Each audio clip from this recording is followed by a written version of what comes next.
Hello, ladies and gentlemen. My name is Franco, and I'm here to discuss a problem that I'm doing for Mr. Kilker's class 2012. The date is May 6th, and it's 9:14 p.m. The day before it's due. Sorry, Mr. Kilker. The question is, what is the percent by mass of carbon in Al2CO3 parentheses 3? The name of it is aluminum carbonate. And in it, there are 2 aluminum and 3 carbonate, I'm sorry. So, what you first do is, paper, pen. First thing we do is write down our formula. Al2CO3, 3. Now, there's your formula. So, your next order of business is to break it down. So you have 1 Al, 2 Als, and then 1 CO3, 2 CO3s, and then 3 CO3s.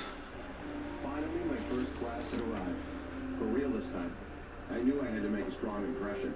I had thought of everything, except... There are your 3 CO3s, and your 2 Als. Now, your next order of business is to go and figure out what the mass is for each of these. Now, in order to do that, you're going to need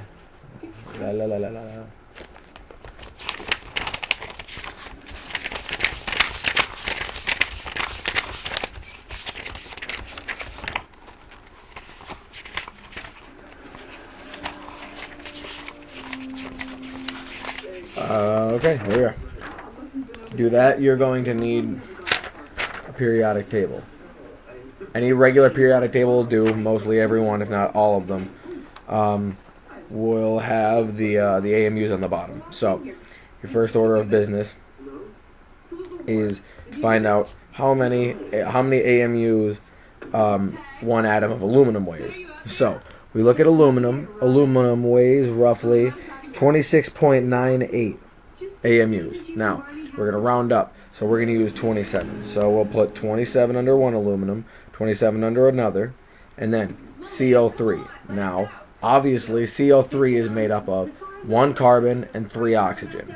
So, what you need to do is find the mass of carbon, find the mass of 1 oxygen. I'll do that for you right here. So 1 carbon is 12. And then 1 oxygen is 16. Now, since in each CO3, there are 3 oxygens, you would have to multiply the 16, which is what oxygen weighs, times 3. So, you would get, 48 of oxygen plus 1 carbon. So, each CO3 weighs about 60 AMUs.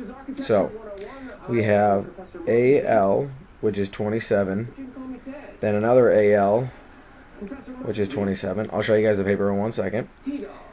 CO3, which is 60, CO3, which is 60, and CO3, which is 60.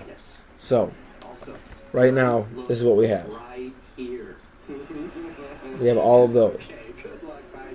Your 2 ALs, your 3 CO3s. Now, what you do is, you add all of that up. So, 27 plus 27 is 54. 54 plus 180 is, let's see,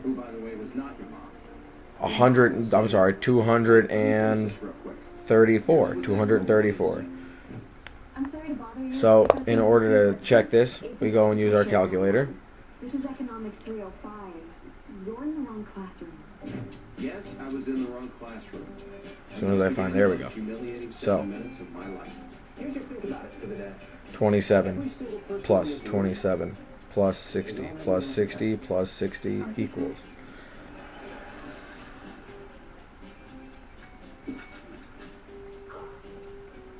I don't know if you guys can really see that, but it says 234, I promise. Now, you have 234. That is the total AMUs. So we're going to write AL2 CO3. 3 equals 234 AMUs. We see that right here at the bottom. Now, the next order of business after doing that is to find out how much each carbon added together would be. So we have 3 of CO3s. So we have 3 carbons. So what we do is we get carbon, which is 12, multiply that by 3.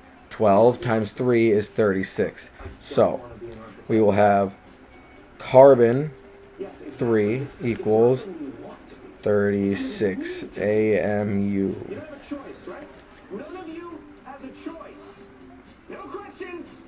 Now, that is where you're going to have to be at to finish this problem. Now, the easiest way to finish this problem is to get carbon's AMU count, which is 36, and divide it by aluminum carbonate's AMU count.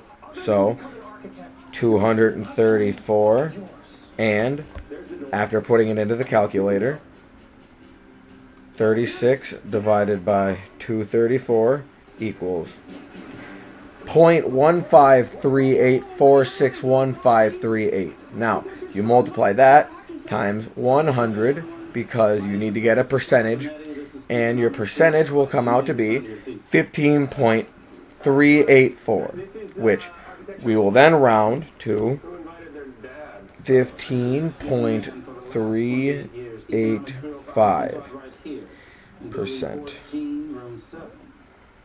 Yeah, buddy, I'm sure 200 architecture students and the professor all got the room wrong. T-Dog, you're in the wrong room, bro. There's your answer right there. I apologize for my terrible handwriting. That says aluminum, not hydrogen or whatever. And that's it. That's how you do it, boys and girls. Thanks Thanks for the points, Mr. Kilker. Yeah, but here's the funny thing.